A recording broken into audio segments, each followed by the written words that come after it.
Y ahora en línea Omar Plaini, el secretario general del gremio de canillitas que integra el Frente Sindical para el Modelo Nacional. Hola Omar, ¿cómo te va?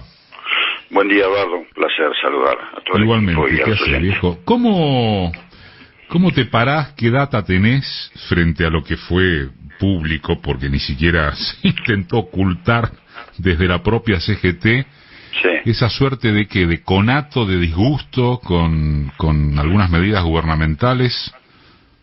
Bueno, a ver, acá habría dos análisis. Primero, la situación que estamos viviendo y, por otro lado, el tema de la CGT. Mira, el tema de la CGT yo creo que amerita una discusión muy profunda. Nosotros, eso es una autocrítica hacia adentro, ¿no? Ajá. Nosotros tenemos que resolver nuestra representación sindical en lo que siempre fuimos. La CGT ha sido un factor de poder. Hoy se ha transformado ya hace un tiempo largo en un factor de presión. ¿Por qué digo esto? Porque tenemos un secretariado que representa un sindicalismo que acompaña. Cuando históricamente, si uno rescata lo mejor de estos 90 años de historia de la CGT, ha sido un secretariado protagonista, de protagonismo. O sea, bastaría con mencionar algunos de los grandes programas que tuvo la CGT para demostrar eso, sin necesidad de mencionar algún dirigente en particular. Esta cuestión hay que resolverla, porque si no da lo mismo acompañar a este gobierno que acompañar a otro.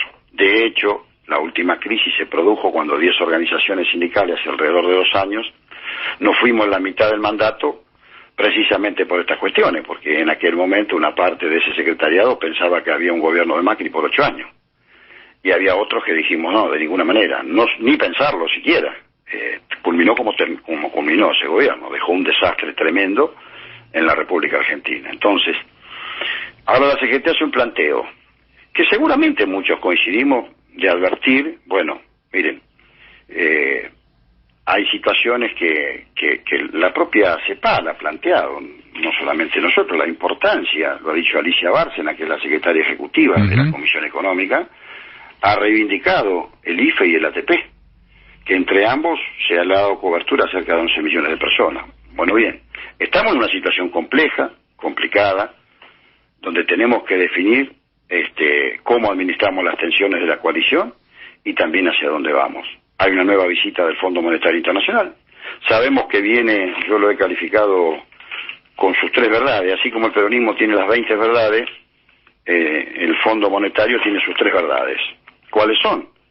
Déficit fiscal, reforma laboral y reforma previsional. Sí. Desde ahí se para el Fondo Monetario. Yo no creo en eso que hay un Fondo Monetario con caras nuevas y buenas, de ninguna manera. Bueno, y en esto me parece, para sintetizar esta pregunta que me haces, creo que el gobierno debe apoyarse fuertemente en la clase trabajadora y también nosotros revisar si somos una CGT de poder con un programa o somos una CGT de acompañamiento. Esto es clave y bueno, para eso nosotros tenemos que revisar cuestiones internas como es cómo se elige ese secretariado. Ese es un tema central. Quiero volver a eso, Omar, porque vos hablás de, revisemos de una vez por todas, así decís.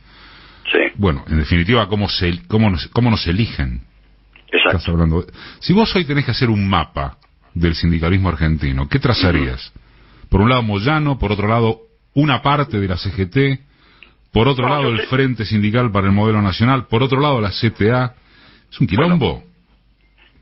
Bueno, sí, y te voy a dar una primera, vamos a hacer un análisis del 91 por acá. Bueno. Cuando la CTA se conforma como central, parecía que surgía un aire nuevo, un aire fresco, que lo hay en gran parte, basado en 2 grandes organizaciones que tienen que ver con el empleo público, que son ATE y la CETERA, ¿verdad? Sí. Bueno, allí en la primera elección que tuvieron se dividieron en 3. No dio resultado aquello tampoco. Y en el caso de la CGT, que es la entidad madre, 90 años cumplimos ahora el 27 de septiembre, tenemos un grave problema. Hace ya varias décadas que 10 organizaciones sindicales numéricamente grandes, esto no quiere decir que sean un gran sindicato, que es otra cosa, numéricamente grandes, definen con sus congresales la conducción de la CGT. Bueno, esto hay que modificarlo. Yo planteo concretamente, para ir directo al grano, acá hay que elegir el secretariado de la CGT por el voto directo de los afiliados. Hay más de 200 organizaciones confederadas en CGT, si no me equivoco somos 224, si todavía están, en algún momento he manejado ese padrón.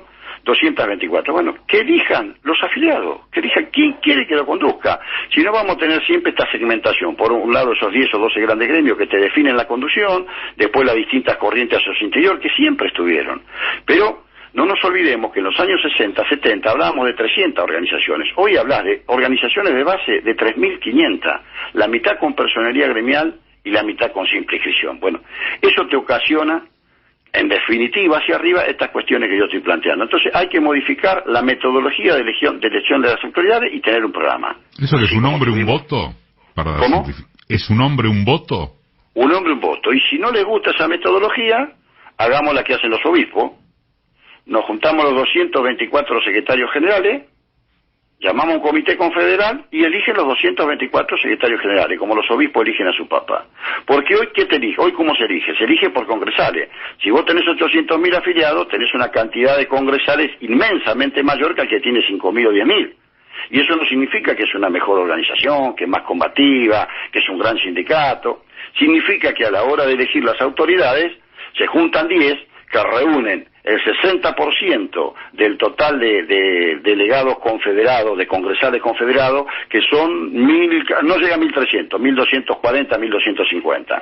Ellos te reúnen 800 y ya te definieron la elección. Entonces, y esto, ¿por qué digo esto? Porque evidentemente en la base hay por abajo surge una gran expectativa y también hay una desconfianza. No nos olvidemos del atril. No nos olvidemos que este secretariado se ha quedado con un poco más de la mitad de integrantes porque el resto no fuimos. No nos olvidemos que hay una desconfianza en las bases sindicales. Pero además hay un tema a resolver, Eduardo, que algún día será un motivo para discutir en profundidad.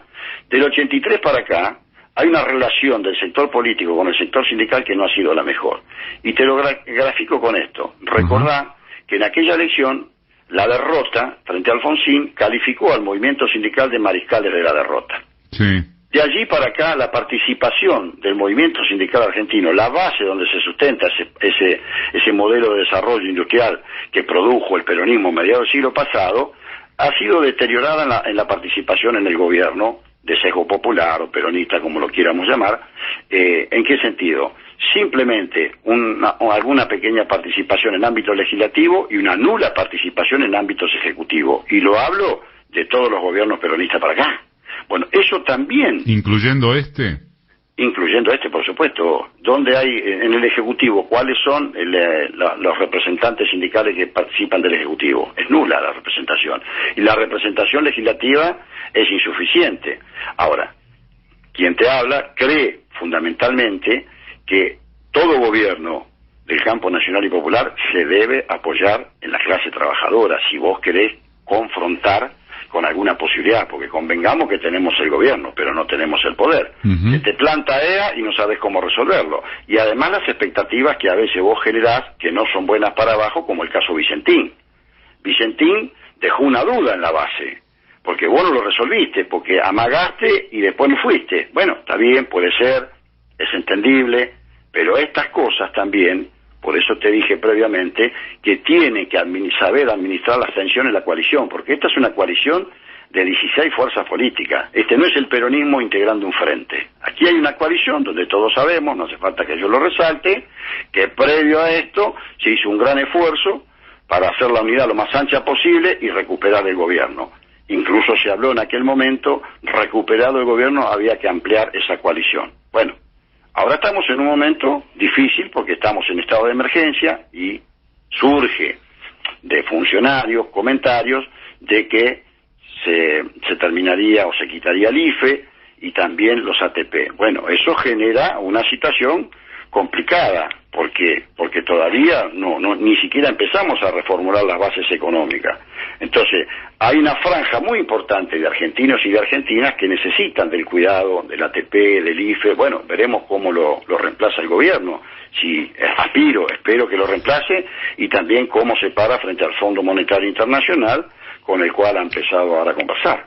De modo que, en tu visión, el gobierno está cometiendo el serio error de no tener la picardía política, si querés llamarle, si te interpreto bien, de sumar al sindicalismo en puestos expectables desde el punto de vista político? Es que una cosa es que yo te acompañe y otra cosa es que vos me comprometas. Entonces, vos tenés que comprometer, así como comprometió a los movimientos sociales en lugares estratégicos, lo sabemos, estoy convencido que hay que comprometer al movimiento sindical. También me pueden decir, bueno, pero déjense de bromar y únanse. Sí, claro, pero también los movimientos sociales son una multiplicidad de expresiones, no todos son lo mismo. Y en el sindicalismo pasa exactamente lo mismo. Soy un convencido, Eduardo, que nosotros tenemos primero que dar la batalla conceptual. ¿Cuál es la batalla conceptual? Producción, empleo. Cuando hablo de empleo, digo trabajo con recibo de sueldo. Y ciencia y tecnología. O casualidad, educación, obviamente.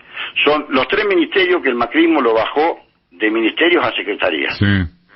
Ellos en eso se volvieron pragmáticos y concretos a la hora de su pensamiento estratégico. Nosotros estas cosas las tenemos que definir, porque si nos llenamos la boca diciendo que el movimiento sindical argentino es la columna vertebral del campo nacional y popular, del peronismo más concretamente, pero lo podés ampliar al campo nacional y popular, bueno, ¿cuál es su protagonismo?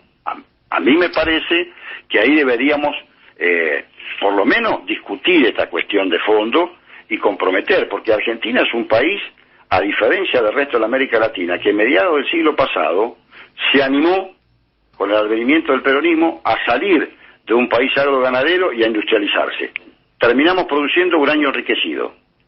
Todo eso en el 76 lo destruyó la genocida y cívica dictadura militar y nos desapareció los 30 mejores cuadros seguramente. Bueno, ¿cómo recomponemos eso? Lo empezó a hacer Néstor Kirchner. Incluso tuvo superávit gemelo. Bueno, todo eso ¿por qué? Porque también hubo un protagonismo. Recordá, Eduardo, que Néstor Kirchner inmediatamente se sentó con el movimiento obrero y desde allí empezó a recomponer, incluso terminamos el mandato, el último de Cristina, se generaron alrededor de 5 millones de puestos de trabajo. Todo eso hace que haya una fuerza trabajadora, sobre todo muchachos jóvenes, de entre 20 y 40 años, los 12 años ya pasaron también, que hubo un cambio muy grande en la base trabajadora, que volvimos a aquello que hicimos a mediados del siglo pasado. Empleo, trabajo con recibo de sueldo, protagonismo de la clase trabajadora. Por eso te digo que, de todas maneras, yo creo que no más de una década, va a haber un recambio generacional muy importante en la fila nuestra del movimiento sindical, sí. Porque bueno, ya hay hombres y mujeres que han cumplido largamente su ciclo, pero yo aspiro a eso, que haya un sindicalismo que vuelva a ser protagonista, que tenga ese protagonismo en un país que evidentemente tiene que volver al consumo, tiene que volver al valor agregado y luchar contra los monopolios, luchar con grupos como AEA, que yo creo que en el ADN de AEA está como se plantan, y fíjate qué le pasó al secretariado de la CGT cuando se sentó con la AEA, se sentaron a discutir el programa de la AEA. Cuando se sienta el ministro de Economía con AEA le quiere imponer el programa de AEA. Indefectiblemente te llevan a la confrontación, aunque vos no quieras. Ahora, para esa confrontación necesitas inevitablemente modificar la correlación de fuerza. Omar, 1.000.000 de gracias. No.